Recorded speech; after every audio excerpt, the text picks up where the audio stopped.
Hello, my name is Sarah Spar Stubbs, and I'm one of the chaplains at Matthews Glen, and I'm grateful to spend a moment with you today. These days, I find myself thinking about my parents a lot and the many different ways that they showed their love for me. When I was a high school student and probably a college student as well, I probably thought I knew everything, and maybe that my parents were a little bit dumb. And I think about that now and wonder how that must have seemed to them. But then when I was out of college and moved into my first apartment, it's like they got smart all of a sudden.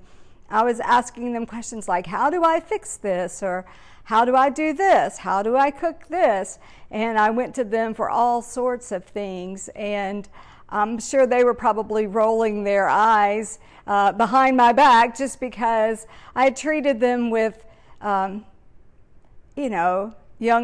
adult disdain probably for part of that time. And then all of a sudden I needed them in my life. You know, their love for me never changed through any of that. And I'm really grateful. They loved me through my unlovable years.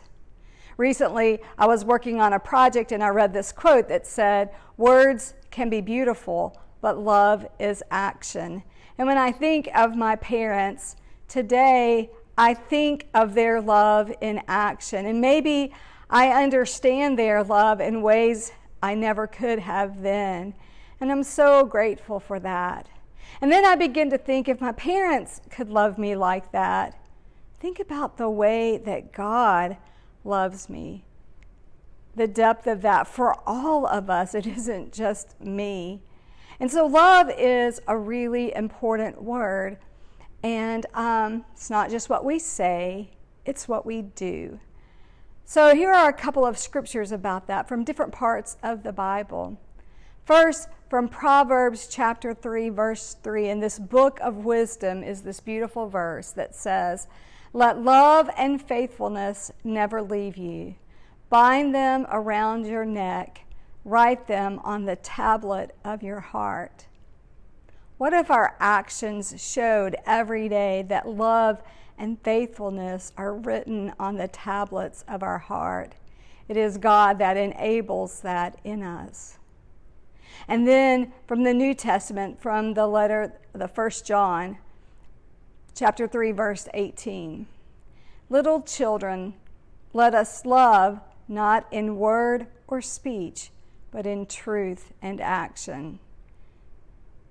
To not just say it, but to do it. Just like that earlier quote that words can be beautiful, but love is action. The Bible commands us, God commands us, that we live in love with one another, not just in what we say. We can all say beautiful words, but we show it in our truth and in our action. So friends, today, let us be people that live in love. It's not just an idea. It's not just a feeling. It is an action. Little children, let us love, not in word or speech, but in truth and action. Today, I am grateful for the love of my parents that sustained me through so many things. Today, I am grateful for God's everlasting love for all of us. I wonder how we might live out our calling of love today. Thank you for exploring the word love with me today. I will see you again soon. You take care.